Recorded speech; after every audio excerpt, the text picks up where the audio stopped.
অনেক মায়েরাই টেনশনে থাকেন বাচ্চাদেরকে সকালবেলা স্কুলে যাওয়ার সময় টিফিনে কী দিবেন। সহজেই টিফিন রেসিপি যদি আপনাদের জানা থাকে আর কোনো টেনশন করতে হবে না। চলুন তাহলে কথা না বাড়িয়ে সহজেই টিফিন রেসিপি শেয়ার করে ফেলি।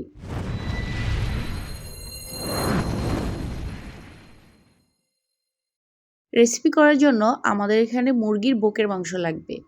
এই রেসিপি করতে হলে কোনো রকম হাড় নেওয়া যাবে না, হাড়ওয়ালা মাংস নেওয়া যাবে না, একদম সলিড হাড় ছাড়া মাংসটা নিতে হবে। আমি এখানে আধা কেজির থেকে একটু বেশি হবে সলিড মাংসটা ধুয়ে পরিষ্কার করে নিয়েছি। এখন এই মাংসগুলোকে আমি একটা ব্লেন্ডারে ঝাঁকে নিয়ে নিচ্ছি।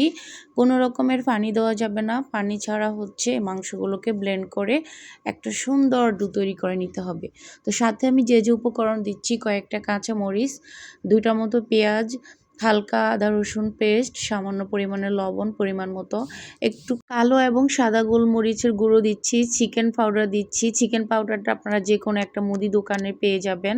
তারপর ধনিয়ার গুঁড়া, জিরার গুঁড়া দিলাম। সবশেষে দিয়ে দিচ্ছি 1.5 পিসের মতো পাউরুটি, এভাবে করে পিস করে দিয়ে দিচ্ছি কিছুটা ধনিয়া পাতা। ধনিয়া পাতাটা না দিলেও চলবে, যদি থাকে তাহলে দিবেন, টেস্ট আরও দারুণ আসবে। আমার সব উপকরণ দেওয়া শেষ। এখন আমি এটাকে খুব সুন্দর একটা ডো তৈরি করে নিব ব্লেন্ড করে।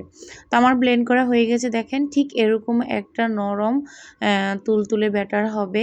কোনো রকম পানি ছাড়াই কিন্তু এই ব্যাটারটাকে আপনারা তৈরি করে নেবেন।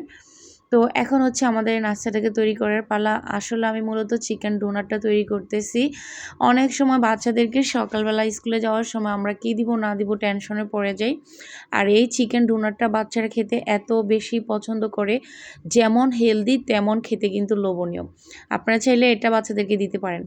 আর একটা নাস্তা প্রতিদিন বাচ্চাদেরকে দিতে দিতে তাদের দেখবেন একদম মুখের রুচি চলে যায়, খেতে ভালো লাগে না। এই রেসিপিটা যদি আপনার বাচ্চা বিরক্তই হবে না, মজা করে খাবে, কারণ এটা অনেকটা হেলদি আর অনেকটা মজা। আমি হাতে সামান্য পরিমাণে একটু ঘি মেখে নিয়েছি, তারপরে পরিমাণ মতো একটু ডো নিয়ে আমি এভাবে করে চেপে চেপে গোল একদম রুটির আকারে একটা শেপ করে নিলাম। তারপরে মাঝখান থেকে এভাবে করে ছিদ্র করে দিয়ে দিলেই আমাদের চিকেন ডোনাটটা তৈরি হয়ে যাবে। আর কিছুটা বাসায় যদি ব্রেডক্রাম্ব না থাকে তাহলে কয়েক পিস পাউরুটি এভাবে ব্লেন্ড করে গুঁড়ো করে নিলেই হয়ে যাবে। তা আমি এভাবে করে সবগুলো বানিয়ে তারপরে চুলায় চলে যাব। দেখেন আমি আরেকটা বানিয়ে ফেলেছি। খুবই সহজ, খুবই তাড়াতাড়ি হয় এটা বানাতে।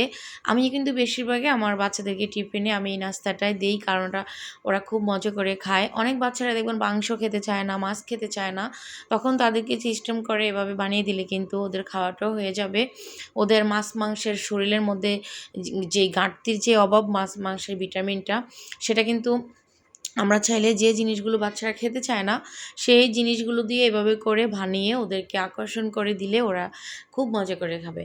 আমার বাচ্চা একদম মাংস খুব কম একটা পছন্দ করে, তখন আমি এভাবে করে ওদেরকে নাস্তাগুলো বানিয়ে দিই।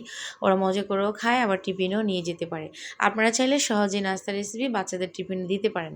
তো দেখেন আমি খুব সহজে সবগুলো করে বানিয়ে নিচ্ছি। আর এটা অনেকগুলো বানিয়ে আপনারা চাইলে প্রয়োজন করে ডিপ ফ্রিজে রেখে দিতে পারেন। যেদিন প্রয়োজন হবে সেদিন 30 মিনিট আগে নামিয়ে রাখলে ভেজে নিলে হয়ে যাবে গরম গরম একদম চিকেন ডোনাট।